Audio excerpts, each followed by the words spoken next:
Hello my dear students, मैं सीमा नागवान। स्वागत है आपका स्टडी विद सीमा नागवान में। आज की क्लास हमारी प्रत्यय और उपसर्ग के बारे में है कि प्रत्यय क्या होते हैं और उपसर्ग क्या होते हैं।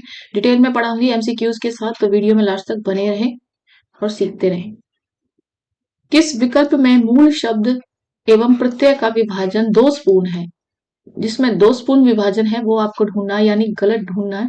ठीक है। कुछ शब्द है जैसे कि मारुति। मारुति को अगर आप तोड़ोगे तो मारुत जमा में ई बनेगा, ग्रामीण का ग्राम जमा में इन, बुढ़ापा का बूढ़ा जमा में पा, और मानव का मनु जमा में पा। अब इनमें से आपसे पूछ रहा है कि दोषपूर्ण कौन सा है, कौन सा पेयर गलत है। तो इन पेयर को करने से पहले आपको सबसे पहले तो ये पता होना चाहिए कि प्रत्यय होते क्या है। ठीक है। प्रत्यय क्या होते हैं? प्रत्यय वो होते हैं जो दूसरों के शब्द के अंत में जुड़े, अंत में, या मैं ऐसे कहूं पैसे प्रत्यय पैसे पीछे, किसी शब्द के पीछे जुड़े। जैसे मारुत एक शब्द है, उसके पीछे ई जुड़ गया तो मारुति बन गया। ठीक है। तो इस तरह से प्रत्यय क्या काम करता है, पीछे काम करेगा। ठीक है। अब अगर आपसे कोई पूछ ले कि प्रत्यय बना किससे मिलके है, तो प्रत्यय होता है प्रति जमा में ए। ठीक है। प्रति का मतलब क्या होता है? प्रति का मतलब होता है साथ में या पर बाद में। ठीक है। या तो साथ में पर बाद में। और फिर ए का मतलब क्या होता है? ए का मतलब होता है चलने वाला। क्या होता है? चलने वाला। ए का मतलब क्या होता है? चलने वाला। तो अगर पूरा पढ़े कि प्रत्यय का अर्थ फिर क्या होगा, प्रत्यय का अर्थ होगा साथ में पर बाद में चलने वाला, साथ में पर बाद में चलने वाला। ठीक है। अब सबसे इंपॉर्टेंट चीज कि प्रत्यय के भेद कितने होते हैं। तो प्रत्यय के आपको भेद भी पता होना चाहिए कि प्रत्यय के भेद कितने होते हैं। अगर आपको भेद आते हैं तो आप आसानी से कर लोगे। तो देखिए प्रत्यय के कितने भेद होते हैं। बेसिकली अगर आप देखो तो प्रत्यय को दो पार्ट में बांटा जाता है, कृत्य प्रत्यय, कृत प्रत्यय और कृत्य प्रत्यय और तदित तदित प्रत्यय।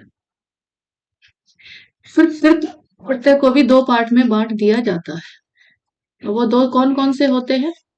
एक होता है आपका विकारी और दूसरा होता है अविकारी।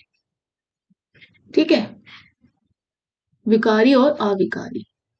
विकारी आपको पता ही होगा, ऐसे शब्द जिनका कोई सार्थक मीनिंग निकले। ठीक है। जैसे कि पानी, पानी आप सभी जानते हो पीने के काम आता है। अविकारी ऐसे शब्द जिनका कोई मीनिंग ही ना निकले, नो मीनिंग। ठीक है। जिसका कोई मीनिंग नहीं है, बिना अर्थ के। जैसे कि पानी के साथ हम लगा देते पानी वानी, चाय शाय पी के जाना। ठीक है। चाय का तो मतलब है चाय, शाय क्या होता है? शाय विकारी है और चाय क्या है? विकारी। ठीक है। चाय विकारी है और शाय क्या है? अविकारी। अविकारी वो है जिनका कोई मतलब नहीं निकलता, और विकारी वो है जो सार्थक शब्द जिनका कोई मतलब निकले। ठीक है। अब विकारी को भी आप चार पार्ट में बांटते हो आगे। विकारी के भी कितने पार्ट है? चार पार्ट है। कौन कौन से? क्रियार्थक संज्ञा। क्या है? क्रियार्थक संज्ञा। दूसरा है कृतवाचक संज्ञा। ठीक है। थर्ड है आपका वर्तमान कालिक, वर्तमान कालिक संज्ञा। और फोर्थ है आपका भूतकालिक, भूतकालिक संज्ञा। ठीक है। चार पार्ट में आप विकारी को बांटते हो। अविकारी का कोई सब पार्ट नहीं है। वहीं अगर तदित प्रत्यय की बात करूं तो तदित को भी आप आठ पार्ट में बांटोगे। ठीक है। तदित के भी आठ है। तदित के कितने पार्ट है? आठ। जैसे कि कृतवाचक, भाववाचक, ऊणवाचक,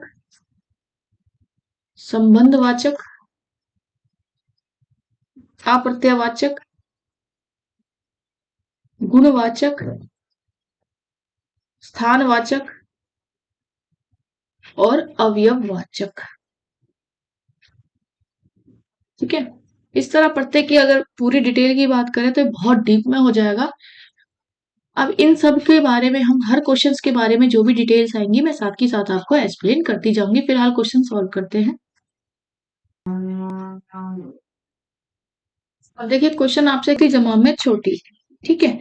छोटी ही आएगी। क्वेश्चन में आपको बड़ी ही दी हुई है, तो यही आपका 2 स्पून है, जो कि आपका राइट आंसर हो जाएगा। मारुति का अगर आपसे कोई मीनिंग पूछ ले तो मारुति का मतलब क्या होता है, पवन या वायु, हम सभी जानते हैं, ठीक है।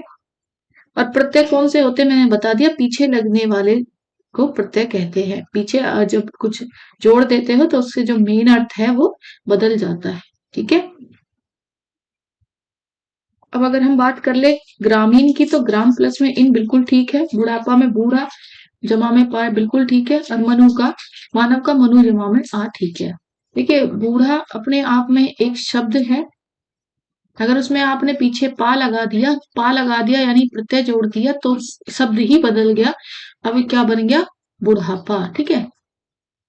पा यानी प्रत्यय लगाने से क्या बन गया, बुढ़ापा, ठीक है। इस तरह प्रत्यय को समझना।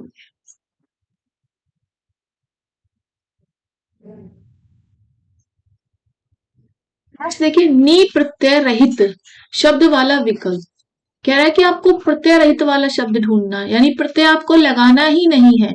ऐसा शब्द जिसमें प्रत्यय नहीं लगे, वो अपने मूल रूप में है, ठीक है, उसको और नहीं तोड़ा जा सकता, वो अपने मूल रूप में ही है, वो शब्द आपको ढूंढना है। अगर आपने क्वेश्चन समझ लिया तभी तो आंसर ढूंढ पाओगे। चटनी, ठीक है, ओढ़नी, सूंघनी और नानी, तो राइट आंसर आपका क्या हो जाएगा, नानी। देखिए चटनी में अगर मैं बात करूं तो चट जमा में नी, चट एक अपने आप में एक शब्द है, ठीक है, एक अपना मूल रूप इसका चट है, मूल शब्द है, और इसमें नी आपने जोड़ा है, प्रत्यय जोड़ दिया है, और प्रत्यय जोड़ने से एक नया शब्द क्या बना, आपको चटनी मिल गया। ओढ़नी में मैं देखूं तो ओढ़ आपका एक नया शब्द है, मूल रूप इसका ओढ़ है, आप बोल सकते हो जो लड़कियां ओढ़ती हैं, ठीक है। और अगर इसमें आपने नी यानी नी पीछे प्रत्यय लगा दिया, पीछे जो शब्द जोड़ देते हैं वो बनते हैं प्रत्यय, तो आपने नी जोड़ने से एक नया शब्द क्या बन गया, ओढ़नी। सूंग अगर देखो तो सूंग एक, आप देखते हो कि किसी चीज को आप सूंघ सकते हो, सूंग एक अलग शब्द है, मूल रूप शब्द है, और जिसमें आपने पीछे क्या लगा दिया, नी लगा दिया यानी प्रत्यय लगा दिया, ठीक है। और प्रत्यय लगाने से एक नया शब्द क्या बन गया, सूंघनी। लेकिन मैं नानी की बात करूं तो नानी को आप तोड़ ही नहीं सकते ना, नानी तो एक अपने आप में ही शब्द है, ठीक है। इसमें प्रत्यय थोड़ी ना लगाया, प्रत्यय लगाने की आपको जरूरत ही नहीं पड़ी, ठीक है, कोई प्रत्यय नहीं लगा है यहाँ पे। तो यही पूछ रहा है कि प्रत्यय रहित जिसमें प्रत्यय की जरूरत ही ना पड़े वो कौन सा है, नानी। तो राइट आंसर आपका क्या हो जाएगा, नानी। नेक्स्ट देखिए, शिष्टता शब्द में कौन सा प्रत्यय है। पूछ रहा है कि शिष्टता को अगर आप देखो इसका मूल रूप इसमें क्या निकलेगा और कैसे इसको आप तोड़ सकते हो, जरा तोड़ के देखिए। शिष्ट जमा में ता, ठीक है। आपका शिष्ट होना क्या है, आपका मूल शब्द है, ठीक है। और प्रत्यय इसमें क्या लगाया आपने, ता प्रत्यय लगा दिया है, ठीक है। शिष्ट का अगर मैं आपसे अर्थ पूछ लूं कि शिष्ट का फिर अर्थ क्या होता है, शिष्ट होने की स्थिति, एक गुण ही तो है आपके अंदर शिष्ट होने की स्थिति, या आपके अंदर कोई क्वालिटी है, गुण है या भाव है आपका शिष्ट होना, या फिर आप, मैं कहूं कि आप सज्जन हो, क्या हो, सज्जन हो, या फिर आप सभ्य हो, आपके अंदर सभ्यता है तभी तो आप शिष्ट हो। तो देखिए इसमें आपने पीछे क्या लगाया, वही पूछ रहा है कि प्रत्यय कौन सा लगाया, ता लगाया, आ लगाया, शिष्ट है या शी है, ठीक है। तो आपने क्या लगाया, ता लगाया, तो ता राइट आंसर हो जाएगा, ठीक है। इस तरह से आपको सॉल्व करना है। आ देखिए ता के अंदर आ है, लेकिन ता पूरा लगाना, तो आ तो नहीं हो सकता, शिष्ट तो आगे लगा हुआ है ना। अगर मैं कहूँ तो आगे लगने वाली चीज उपसर्ग तो हो सकती है, उसे उपसर्ग उसे आगे, लेकिन वो पीछे लगने वाली चीज होती है प्रत्यय। क्वेश्चन आपसे प्रत्यय पूछ रहा है, पैसे प्रत्यय, ठीक है, और पैसे पीछे, पीछे लगने वाली चीज को कैसे याद रखोगे, प्रत्यय, और आगे लगने वाली उसे आगे उपसर्ग है, ठीक है। अब देखिए शी अपने आप में उपसर्ग नहीं हो सकता, क्यों नहीं हो सकता, क्योंकि इसका कोई अर्थ नहीं निकलता। मूल रूप में जब आप इसे देखते हो तो आगे जो शब्द लग रहा है उसको आगे लगने वाले को उपसर्ग, और मूल रूप में अगर आप देखो उस शब्द को हटाकर जो पीछे लगे वो प्रत्यय, ठीक है। आपको ये भी ध्यान में रखना है कि शब्द को तोड़ना आना चाहिए, शिष्ट जमा में था। अगर आपने शब्द को विग्रह कर लिया या तोड़ लिया तो फिर आप उसको क्रैक कर सकते हो।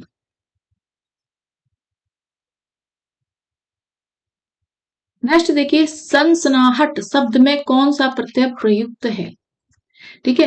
ऑप्शन देख लिए, आहट, सन, सनसन, हट। तो अब आपको तोड़ना आना चाहिए, तो कैसे तोड़ोगे, सनसनाहट को अगर आप तोड़ दो कैसे बना है, सनसनी जमा में आहट, ठीक है, यही तो बना है। सनसनी का मतलब क्या है? अगर मैं कहूं कि सनसनी का मतलब क्या, आपको पता है? कोई सनसनीखेज खबर इस तरह से आप सुनते हो, ठीक है। और आहट इसमें पीछे लगा, तो आहट क्या इसमें है? अगर आपने इसे तोड़ लिया तो ये आहट आपको राइट आंसर मिल गया है यहीं पे, ठीक है। अगर आप तोड़ नहीं पाए तो फिर आपको आंसर नहीं मिलेगा। प्रत्यय वही होता है जो पीछे लगा जाता है, पैसे प्रत्यय पैसे पीछे लगने वाले को ही प्रत्यय बोलते हैं, ठीक है, जो शब्द का अर्थ ही बदल दे। सनसनी में आहट प्रत्यय लगने से सनसनाहट बन गया, ठीक है। सनसनाहट एक नए शब्द का जब निर्माण हो जाए तो वही प्रत्यय है, ठीक है।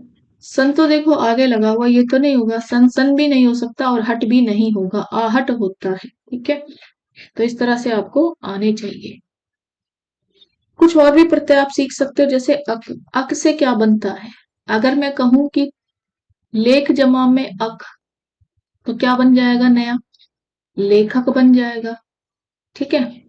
और पाठ जमा में अक, पाठ जमा में अक कर दिया तो पाठक बन जाए। नेक्स्ट देखिए, चतुराई शब्द में कौन सा प्रत्यय है? आई ई चतुर राई। तो देखिए चतुराई का अगर आपको तोड़ना आता है तो चतुर को पहले तोड़ लो, क्या बन जाएगा? चतुर जमा में आई। तो अब आपका क्या बन गया? नया शब्द का क्या निर्माण हुआ? चतुराई, ठीक है। इसमें मूल शब्द में पूछूं कि मूल शब्द जो अपने आप में एक शब्द है वो चतुर है, और आपने प्रत्यय क्या लगाया पीछे? आई। अब वही पूछ रहा है कि चतुराई शब्द में प्रत्यय कौन सा है, तो आई आपका राइट आंसर हो जाएगा, ठीक है। आई वाले कुछ और शब्द भी आप दे सकते हो, जैसे पढ़ जमा में आई तो क्या बन जाएगा? पढ़ाई, ठीक है। मेल जमा में आई तो क्या बन जाएगा? मिलाई। सिल जमा में आई तो क्या बन जाएगा? सिलाई, ठीक है। और अगर आपसे कोई पूछ ले कि प्रत्यय कितने प्रकार के होते हैं, दो प्रकार के होते हैं। एक तो कृत प्रत्यय होता है, दूसरा कौन सा होता है? तदित प्रत्यय। इनके भी आगे सब पार्ट्स है, उनकी भी बात ही कर लेते हैं। कृत प्रत्यय कौन से होते हैं? जो क्रिया के पद पे, ठीक है, क्रिया पद के मूल रूप के साथ लग के नए शब्द का निर्माण करें, या आप इनको कृदंत या कृत प्रत्यय भी बोलते हैं। वो क्रिया के साथ मिलते, ठीक है।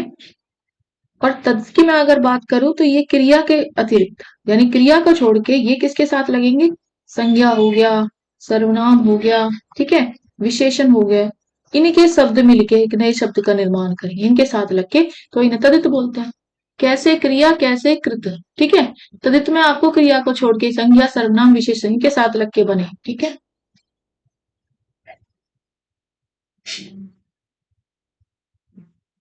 कृत प्रत्यय के भी कुछ सब टाइप्स होते हैं, वो भी आपको पता होना चाहिए। जैसे कर्तावाचक,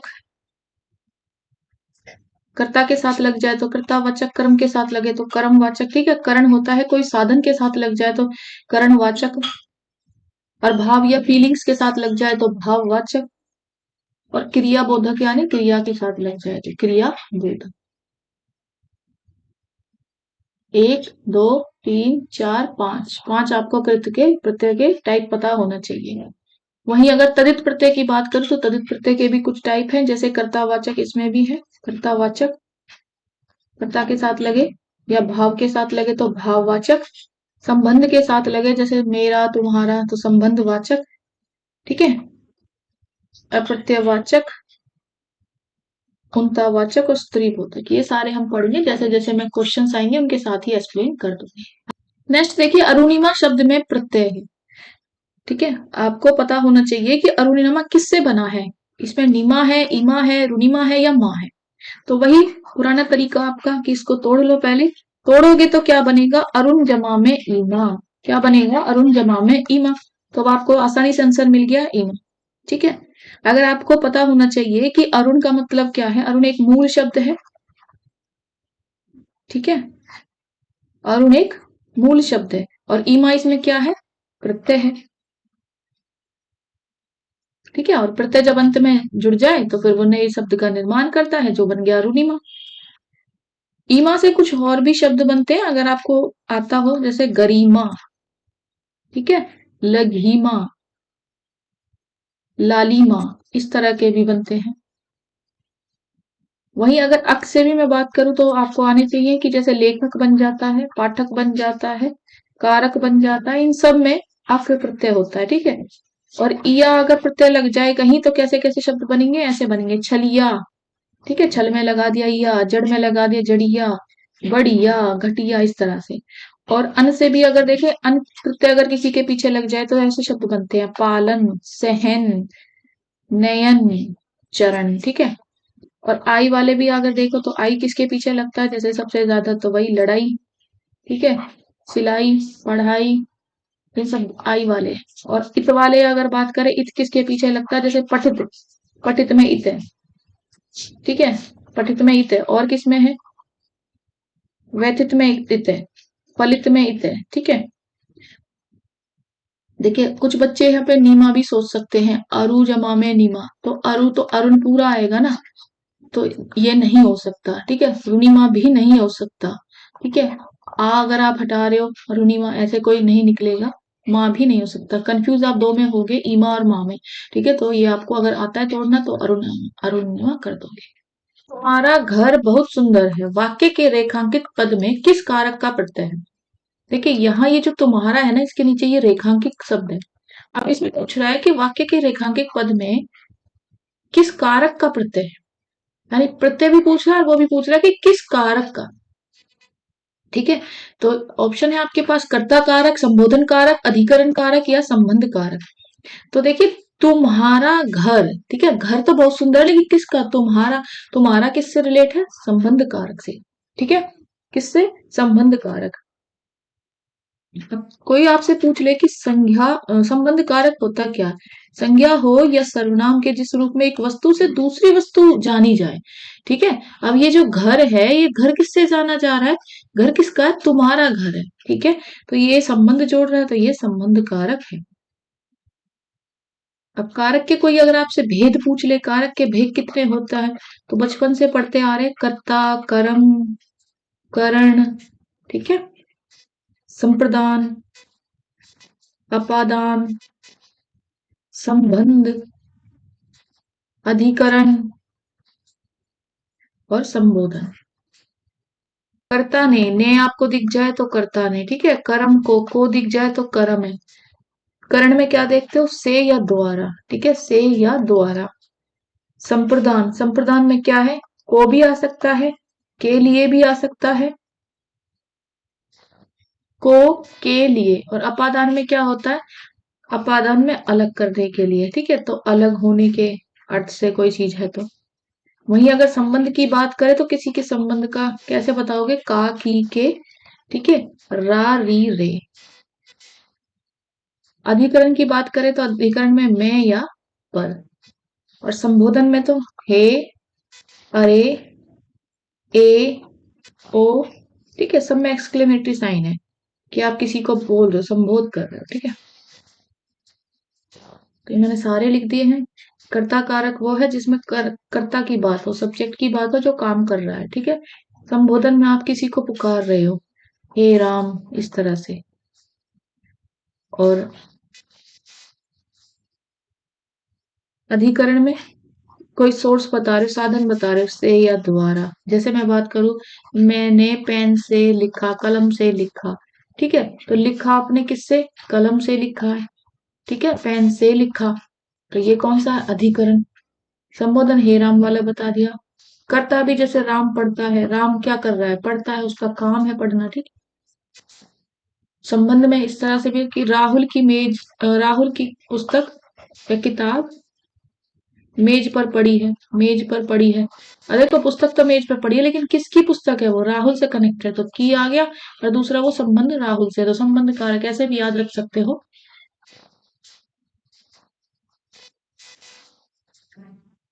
नेक्स्ट देखिए, निम्नलिखित में से किस शब्द के निर्माण में प्रत्यय का प्रयोग नहीं हुआ है, ठीक है, प्रत्यय का प्रयोग ही नहीं हुआ है। कर्मठ, पाणिनि, बालक, कर्कश। अब इसे कैसे तोड़ोगे, देखिए हर शब्द को आपको तोड़ना पड़ेगा और ये देखना है कि जिसमें पीछे प्रत्यय ही नहीं लगा हो, जो मूल रूप में अपने आप में मूल शब्द है, ठीक है, वो वैसा की वैसा ही यूज होता है, वो क्या है आपका, फिर उसमें प्रत्यय नहीं लगा हुआ है। जैसे अगर कर्मठ में देखो, कर्म भी तो अलग से बन जाता है। ठे आपने लगाया तो ठे क्या है, प्रत्यय है। ठीक है, बाल भी तो होता है, और कै अगर आपने लगाया तो कै भी प्रत्यय है। वो नहीं पूछ रहा है आपसे। कर्क भी तो होता है, सुनी होगी कर्क रेखा वगैरह, तो इसमें शय आपने लगाए।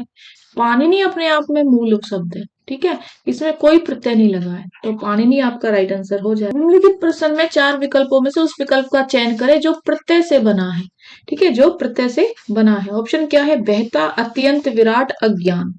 तो राइट आंसर आपका क्या हो जाएगा, बहता। अब इस बार आपसे पूछ रहा है कि उसका चयन करें जो प्रत्यय से बना है।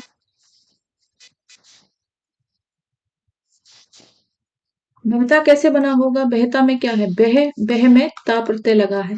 ठीक है, तभी वो बहता बना है।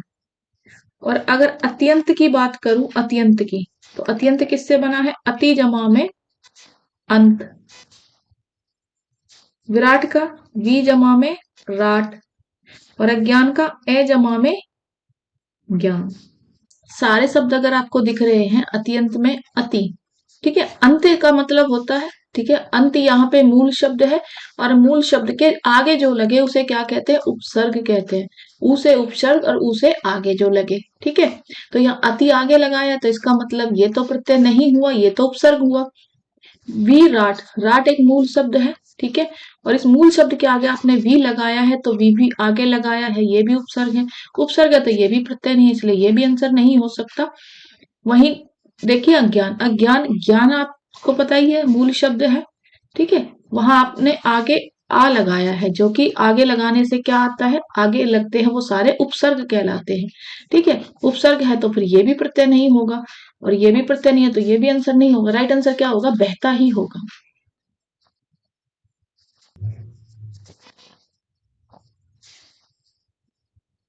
देखिए बहुटी, बहुटी में प्रत्यय होगा, तो बहुटी अगर आपको तोड़ना आता है तो शब्द को तोड़ लो।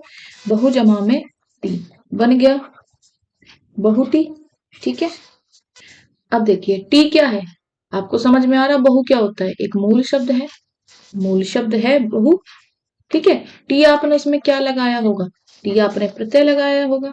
ये तो बहुत आसान है, Ooty, E T, T right answer हो गया, ऊटी नहीं आएगा। ठीक है, तो ये तो बहुत आसान था, टी आपका क्या है, राइट आंसर। बहुटी में टी क्या है आपका, प्रत्यय। और प्रत्यय क्या होता है, जो कि पीछे लगे, किसके पीछे लगे, आगे वाले मूल शब्द से, जिसका कोई सार्थक अर्थ निकले।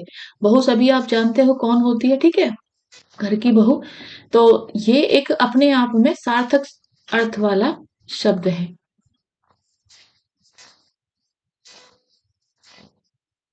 अच्छा देखिए, इनमें से कौन सा उपसर्ग अरबी फारसी का है। ठीक है, अरबी या फिर फारसी से जो आया हुआ उपसर्ग है वो आपको ढूंढना है। कु, उप, भर या गैर, तो राइट आंसर क्या हो जाएगा, गैर। ठीक है, गैर क्या है आपका, गैर एक ऐसा उपसर्ग है जो कहां से आया है, या तो अरबी से आया है या फिर फारसी से आया है, या तो अरबी से या फिर फारसी से। गैर का अर्थ क्या होता है, अगर कोई आपसे अर्थ पूछ रहे तो निषेध होता है, निषेध। ठीक है, या फिर आप ऐसे बोलते हो ना, गैर जिम्मेदार, अगर इसके शब्द बनाओ, गैर जिम्मेदार। और क्या शब्द बना सकते हो इससे, गैर कानूनी, गैर मुल्क, यही शब्द बनेंगे। और गैर हाजिर, गैर हाजिर। ठीक है, कु की अगर बात की जाए, कु की, तो कु क्या है, कु क्या है, हिंदी का उपसर्ग है। ये भी उपसर्ग, लेकिन ये किसका है, हिंदी का उपसर्ग है। ठीक है, कु का मतलब बुरा। और शब्द किस में बनते हैं इसके, जैसे कुमंत्रणा। ठीक है, बुरी गुपचुप जो बातें करते हैं। और कुप्रथा, ऐसी प्रथाएं जो बेकार थी, को बुरी थी। ठीक है, जैसे सती प्रथा हो गई। कुलचना, वही उप देखिए, उप क्या है फिर, उप ये संस्कृत का है। उप अगर पूछा जाए तो ये संस्कृत का उपसर्ग है। ठीक है, उप का मतलब क्या होता है, अर्थ अगर आपके पूछ ले तो मतलब होता है इसका निकट। ठीक है, या सदृश, सदृश, या फिर गौण। अब शब्द क्या बनेंगे इसके, अगर उप के अगर आप लगाओ तो उपदेश पढ़ा होगा आपने। ठीक है, उपवन पढ़ा होगा, ऐसे ही शब्द बनाओगे। उपमंत्री पद है एक। भर, भर भी हिंदी का है। भर किसका है? हिंदी का ही उपसर्ग है। ठीक है, भर का अर्थ क्या है? अगर आपसे कोई अर्थ पूछ रहे, भर मतलब पूरा। ठीक है, ये आपने पढ़ा होगा, भर पेट, भरपूर, इस तरह के अर्थ आप शब्द मिलते हैं आपको। भर शक, ठीक है, इस तरह।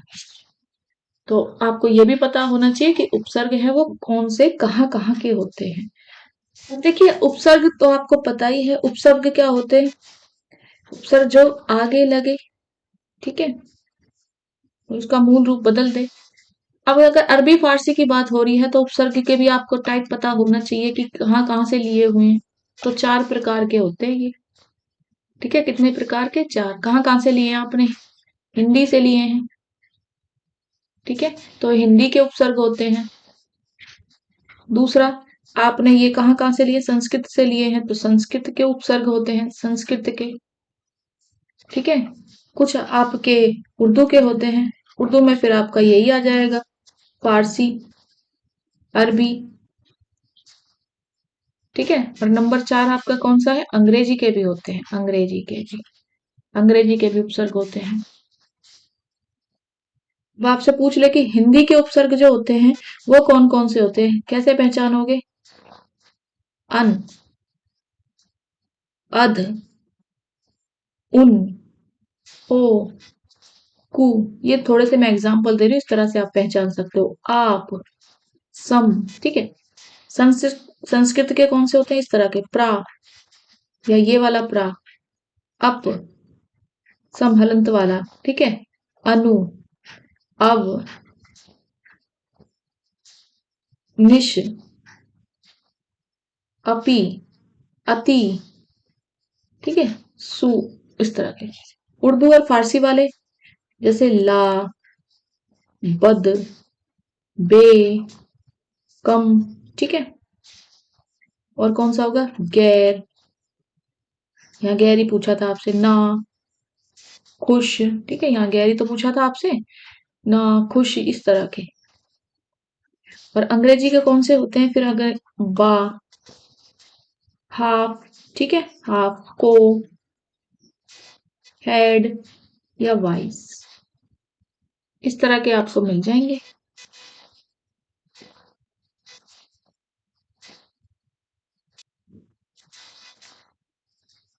नेक्स्ट देखिए, प्रातः काल शब्द में कौन सा उपसर्ग है? प्रातः है, प्रातः, अहकाल या काल? तो राइट आंसर क्या है? प्रातः। ठीक है, ये प्रातः, प्रातः क्या है यहाँ पे? प्रातः एक क्या है? उपसर्ग है। प्रातः माने होता क्या है? सवेरा, ठीक है, सवेरा। काल क्या है फिर यहाँ? काल क्या है? अगर आगे लगा है प्रातः तो काल क्या रहा? मूल शब्द रहा होगा। ठीक है, और इसका कोई अर्थ पूछ ले तो अर्थ क्या होगा? सवेरे का समय। क्या हो जाएगा? सवेरे का समय, या फिर प्रभात। ठीक है, प्रात से और कौन कौन से बन सकते हैं? प्रात से अगर आप और बनाओ प्रत्यय, किस तरह के आएंगे? तो ऐसे आएंगे, प्रात वंदना, प्रात स्मरणीय, ठीक है, इस तरह के आप बना सकते हो। उप से पूछूं मैं तो कमेंट में बताइए फटाफट, उप से क्या बन सकते हैं, या फिर सम से क्या बनेंगे? थोड़ी प्रैक्टिस करें। प्रीति से क्या बनेंगे? ये ऐसी चीजें हैं। प्रति से क्या बनेंगे, या फिर निर से क्या बनेंगे, अनु से क्या बनेंगे? ये ऐसे प्रत्यय हैं जो बार बार एग्जाम में आते हैं। उप से क्या बन सकते हैं बताइए, मेरे साथ बताइए, लिखिए कमेंट में। उपभोग, उपवन, उपमंत्री, ठीक है। सम से क्या बना सकते हो? संतोष, जी हाँ, संतोष आता है, ये एग्जाम में पूछ लिया जाता है। सम से क्या बना है? संतोष बना है, संगठन बना है, संलग्न बना है, संकल्प बना है, संकल्प। प्रति से क्या बना है? प्रति से प्रतिदिन बन जाएगा, प्रतिदिन बन जाएगा, ठीक है। प्रत्येक बन जाएगा, प्रत्येक। प्रतिकूल बन जाएगा, प्रतिकूल। प्रतिहिंसा बन जाएगा, प्रतिहिंसा। प्रतिरूप बन जाएगा, प्रतिरूप। प्रतिध्वनि बन जाएगा, ठीक है। निर से कमेंट में बताएं फटाफट, निर से क्या बन जाएगा? निर से और अनु से आप कमेंट में बताएंगे। इनमें से कौन सा शब्द उर्दू के उपसर्ग से नहीं बना है? बेवकूफ, लाचार, नाराज, या दुबला? तो कौन सा है? दुबला। ठीक है, दुबला उर्दू के उपसर्ग से नहीं बना है। फिर किससे बना है दुबला, जरा बताइए। मैंने आपको बताया दुबला किससे बना है, हिंदी के दू से। ठीक है, हिंदी में दू उपसर्ग है, ये इससे बना है दुबला। दू मतलब क्या होता है, दू मतलब होता है बुरा। ठीक है, बुरा या हीन। और बला मतलब क्या होता है फिर, बला मतलब, तो बला मतलब क्या होगा फिर, बला मतलब होता है एक तरह से आफत। मूल शब्द है ये, मूल शब्द। कहता तुम क्या बला हो, आफत हो, आफत बुला रहा है आपको। अच्छा, और कोई दुबले का अर्थ पूछ ले आपसे, दुबले का अर्थ क्या होता है भाई। दुबले का अर्थ तो सभी जानते हो, कमजोर होता है, कमजोर, हल्के शरीर वाला, हल्के शरीर वाला या निर्बल। दुबले का विलोम कोई आपसे पूछ ले, ऐसा चीजें भी ना पढ़ते रहा करो। दुबले का तो विलोम पता ही होगा, मोटा है। ठीक है, चलिए बताइए जरा, बेवकूफ क्या है फिर, बेवकूफ किससे बना है। तोड़े जरा इसको। बेजमा में वाकूफ, बेजमा में वकूफ, तो ये बना है बेवकूफ। ठीक है, बे का मतलब क्या है, बिना, और वकूफ का मतलब क्या है, समझ। बिना समझ के को बोलते हैं बेवकूफ। वकूफ क्या है आपका मूल शब्द है। और बे क्या है, आगे लगा है, तो आगे लगने वाले बताए ना मैंने क्या होते हैं, उपसर्ग होते हैं। क्या होते हैं, उपसर्ग होते हैं। ठीक है, इनके मतलब पूछ ले बेवकूफ को, और क्या क्या बोल सकते हो आप, मूर्ख, नासमझ, बुद्धिहीन, जिसमें बुद्धि ही नहीं है, बुद्धिहीन मूल शब्द। ठीक है,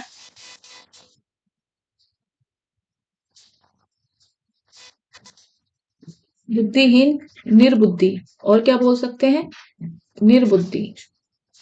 विलोम कोई पूछ ले बेवकूफ का, विलोम क्या बन जाएगा, होशियार बन जाएगा।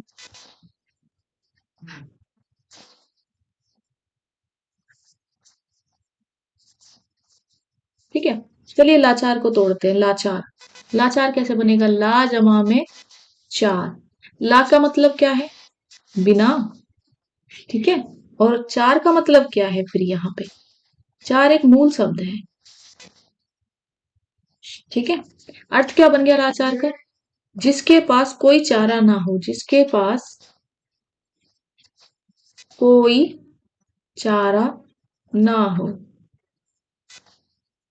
या फिर हम कह सकते हैं उसको असहाय, असहाय। नाराज, नाराज की अगर बात की जाए आपसे, तो नाराज में बताइए कैसे तोड़ोगे नाराज को। नाराज को भी तोड़ लेते हैं, ना जमा में राज।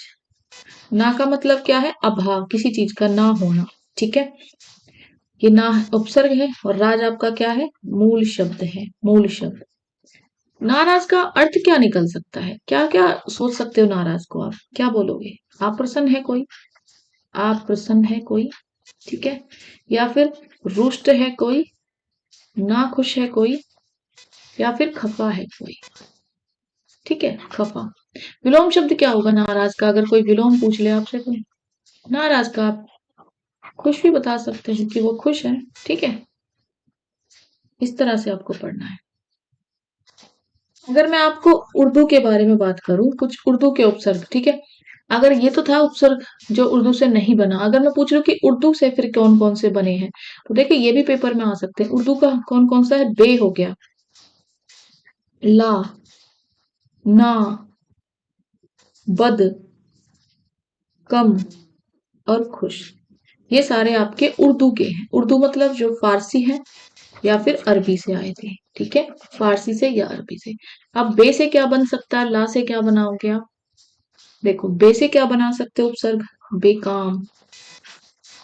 बे का मतलब होता है बिना, जहां पे आप किसी भी चीज को ना करना चाह रहे हो, बिना। ठीक है, बेकाम जो काम ना करे, या जिसके पास काम नहीं है। बेअसर, जिसपे कोई असर ना हो, असर के बिना। बेरहम, बेरहम। ठीक है, बेईमान भी बनता है, बेईमान, बेरहम, ये सब तो बन जाएंगे। ला, ला से क्या बनाओगे, लाजवाब, लाजवाब। ला का भी मतलब बिना ही निकलता है। ठीक है, बिना जब बिना जवाब के लाजवाब। लापरवाह, लापरवाह। ठीक है, परवाह करना होता है केयर करना, और जो ला हो जाए तो वो लापरवाह, जो केयर ना कर पाए। लापता। ठीक है, फिर ना का मतलब भी वैसे अभाव ही होता है। क्या होता है? अभाव। इसमें भी ना ही है, अभाव ही होता है। लेकिन इसके कौन कौन से शब्द बन सकते हैं ना से? तो ना से बना दो आप, नालायक। ठीक है, ना, नाद, नामुमकिन, नाकाम, नापसंद भी बना सकते हो, नापसंद। ठीक है, बद, बद ये आपका उर्दू या फारसी या अरबी बोल सकते हो। बद का भी मतलब बुरा होता है, और बुरा, तो बद से क्या बनाओगे? बदसूरत बना दो, बदनाम बना दो, बद दिमाग बना दो, बदमाश। ठीक है, कम का मतलब क्या होता है? कम, कम का मतलब होता है थोड़ा, थोड़ा। ठीक है, कम के और क्या शब्द बन सकते हैं?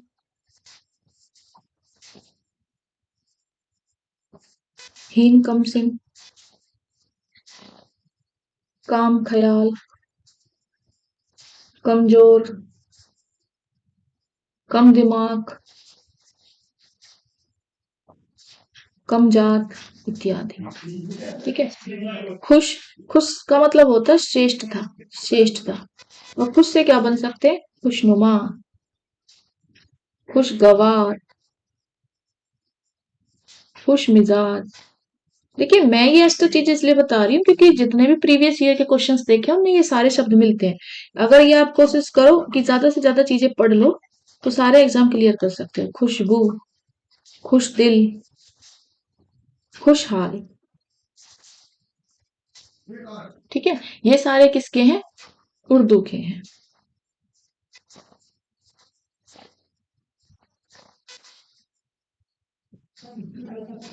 नेक्स्ट देखिए, निम्नलिखित में से सा उपसर्ग से निर्मित शब्द नहीं है जो सा से नहीं बना। सा परिवार, सदाचार, सजीव, सजा। देखिए, सा परिवार, सा परिवार, परिवार तो आप जानते हो अपने आप में मूल रूप है। परिवार के आगे जब आपने से लगा दिया तो ये उपसर्ग है। क्वेश्चन तो आपसे ये पूछ रहा है ना जो नहीं है। ठीक है, तो ये तो नहीं हो सकता। सजीव, जीव भी कोई जीव जंतु आप देखते ही हो, एक मूल शब्द है। और मूल शब्द में आपने सा लगा दिया है तो सा आगे लगने से क्या है? उपसर्ग है। क्वेश्चन आपसे उपसर्ग नहीं पूछ रहा तो ये भी नहीं होगा। जातीय तो याद होगा आपको। ठीक है, और उसके आगे सजा लगा दिया है, सजातीय। उसके आगे सा लगा दिया है तो सा ये उपसर्ग है, तभी सजातीय बना है। तो उपसर्ग ना पूछा है तो राइट आंसर आपका क्या हो जाएगा? सदाचार। सदाचार अपने आप में ही एक मूल रूप है।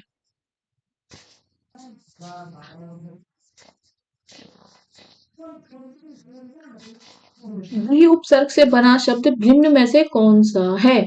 वी उपसर्ग से, वैवाहिक, वीर, विरक्ता, वियोग। तो राइट आंसर क्या हो जाएगा? वियोग, वी उपसर्ग से बना हुआ। कैसे? वी जमा में योग, वियोग। वी कौन सा है? संस्कृत का उपसर्ग है। वी किसका है? संस्कृत का उपसर्ग है। वी से और कौन कौन से बन सकते हैं? वी से अगर आप और बनाओ तो वी से विवाद बन सकता है, वी से विपक्ष बन सकता है, वी से विशुद्ध बन सकता है। ठीक है, अगर फिर वैवाहिक को तोड़ो तो क्या बनेगा? विवाह जमा में इक। तो इक पीछे लगा है, विवाह एक मूल शब्द है। और इसका मतलब इसमें क्या लगा है? पीछे लगने वाला, पासे पीछे क्या बताया? पैसे प्रत्यय। तो प्रत्यय है, तो प्रत्यय है तो फिर ये तो उपसर्ग नहीं हो सकता। ठीक है, वीर अपने आप में एक मूल शब्द है, इसमें ना तो प्रत्यय लगा है ना ही इसमें उपसर्ग लगा है, कुछ नहीं लगा है। ठीक है, अपने आप में ही एक मूल रूप है। विरक्त देखिए, विरक्त, वीर, वीर के पीछे लगा है तब, तब लगा है पीछे तो प्रत्यय लगा ना। क्वेश्चन तो आपसे उपसर्ग पूछ रहा है कि वी से बना उपसर्ग, तो राइट आंसर आपका क्या हो जाएगा? वियोग हो जाएगा।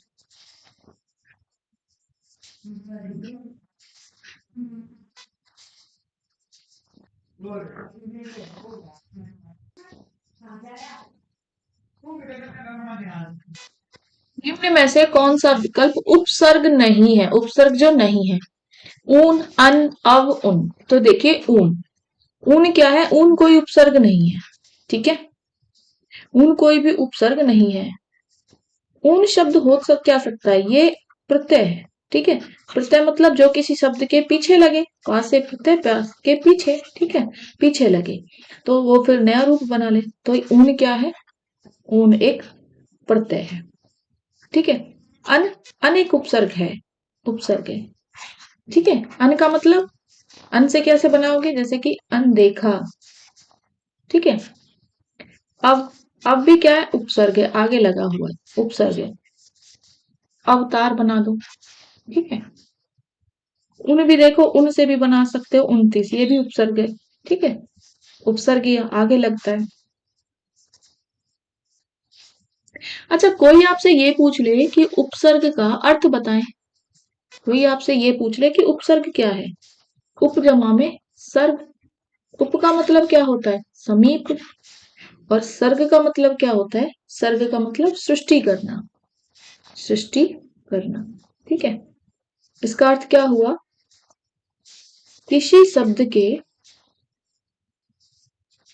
किसी शब्द के समीप आकर नया शब्द बनना, आकर नया शब्द बनाना, नया शब्द बनाना, ठीक है। जो शब्दांश शब्दों के आदि में जुड़कर उनके अर्थ में विशेषता ला दे उसे क्या कहते हैं? उपसर्ग। आगे लगकर मूल शब्द में परिवर्तन ला दे या नया शब्द बना दे तो उसे क्या कहते हैं? उपसर्ग कहते हैं।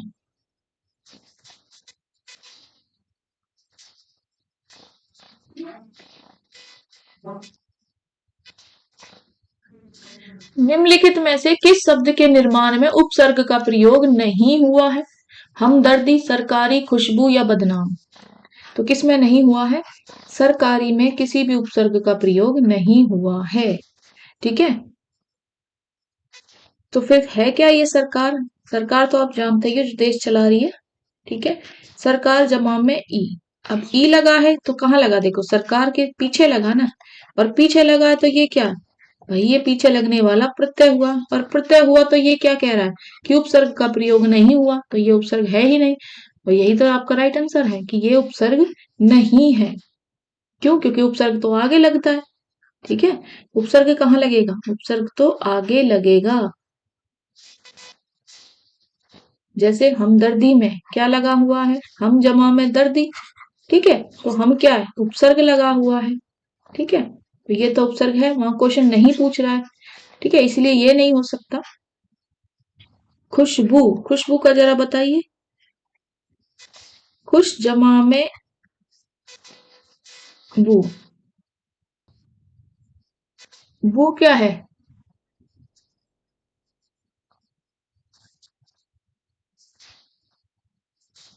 बू क्या है भाई? एक गंध होती है, ठीक है, गंध। उसके आगे आपने खुश लगा दिया तो वो अच्छी गंध बन गई है, अच्छी सुगंध बन गई है, ठीक है। बदनाम, बद जमा में नाम, ठीक है। तो बद लगाया है आपने, बद लगाया तो आगे लगाया बद, ये उपसर्ग है। क्वेश्चन आपसे नहीं पूछ रहा है तो नहीं, वो जहां प्रत्यय है सरकारी वही होगा, ठीक है। अच्छा, कोई आपसे ये पूछ ले कि ये जो खुशबू है ये कहाँ से आया? तो ये भाई उर्दू का उपसर्ग है। कहाँ का? उर्दू का उपसर्ग है।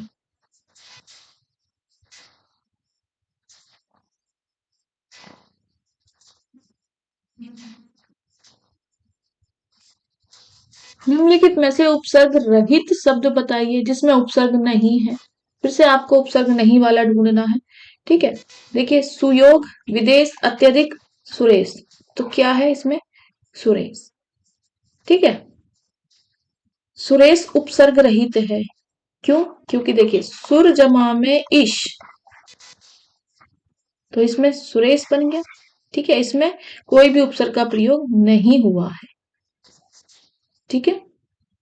सुयोग में सु जमा में योग, सु लगा हुआ है, ठीक है, सु आगे लगा है, योग तो अपने आप में एक मूल शब्द है, ठीक है। विदेश, देश तो आपने सबने सुना है, देश, ठीक है, मूल शब्द है। तो आगे क्या लग गया? वी लग गया, वी जमा में देश, तो वी क्या है? वी आगे लगा है तो उपसर्ग है। क्वेश्चन तो आपसे नहीं पूछ रहा तो ये दोनों नहीं होंगे ना। अति जमा में अधिक, अधिक तो पता है ज्यादा, और अति अगर आपने आगे लगा दिया तो आगे लगने वाली चीज क्या है? आगे से आ से, आगे आ से, देखो उपसर्ग, ऐसे याद रख लेना, ऊ जैसा ही लगता है आगे में। तो ये भी है, क्वेश्चन आपसे नोट पूछ रहा है। देखिए सुर, सुर में ईस लगा है, ईस अगर आप पीछे लगाया है ना, सुर तो अपने आप में एक मूल शब्द है ही, मूल शब्द।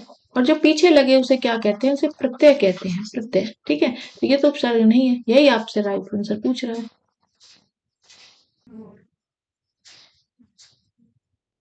संस्कार शब्द में किस उपसर्ग का प्रयोग हुआ है? संस्कार शब्द में सम सन सम सन, तो क्या है? सम। ठीक है, संस्कार में किसका प्रयोग हुआ है? सम।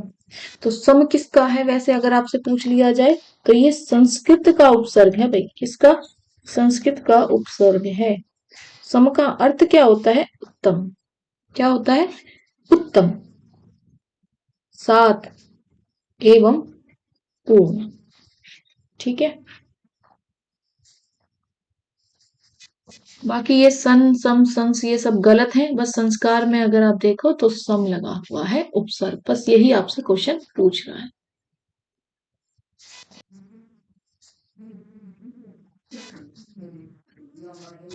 नेक्स्ट देखिए, अनंत में कौन सा उपसर्ग है? अंत, आ, अन, अ। तो इसमें क्या है? अन। ठीक है, अनंत शब्द में अन उपसर्ग है। अन क्या है? उपसर्ग है। अन से और कौन कौन से शब्द बना सकते हो? अनादि बना सकते हो, अनेक बना सकते हो, अनाहूत भी बना सकते हो, अनाहूत, अनाहूत बना सकते हो, अनाहूत। ठीक है, अन का मतलब क्या निकलता है? अन का अर्थ क्या है? अन का अर्थ निकलेगा नहीं, बुरा, ठीक है, अभाव, या निषेध भी आप लगा सकते हो, निषेध। ठीक है, बाकी ये सब ये ऐसे ही दिए हुए हैं। अनंत में कौन सा उपसर्ग आएगा? अन आएगा।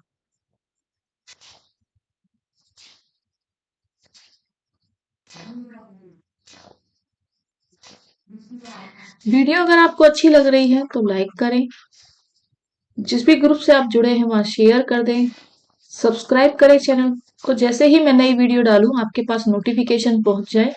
ठीक है,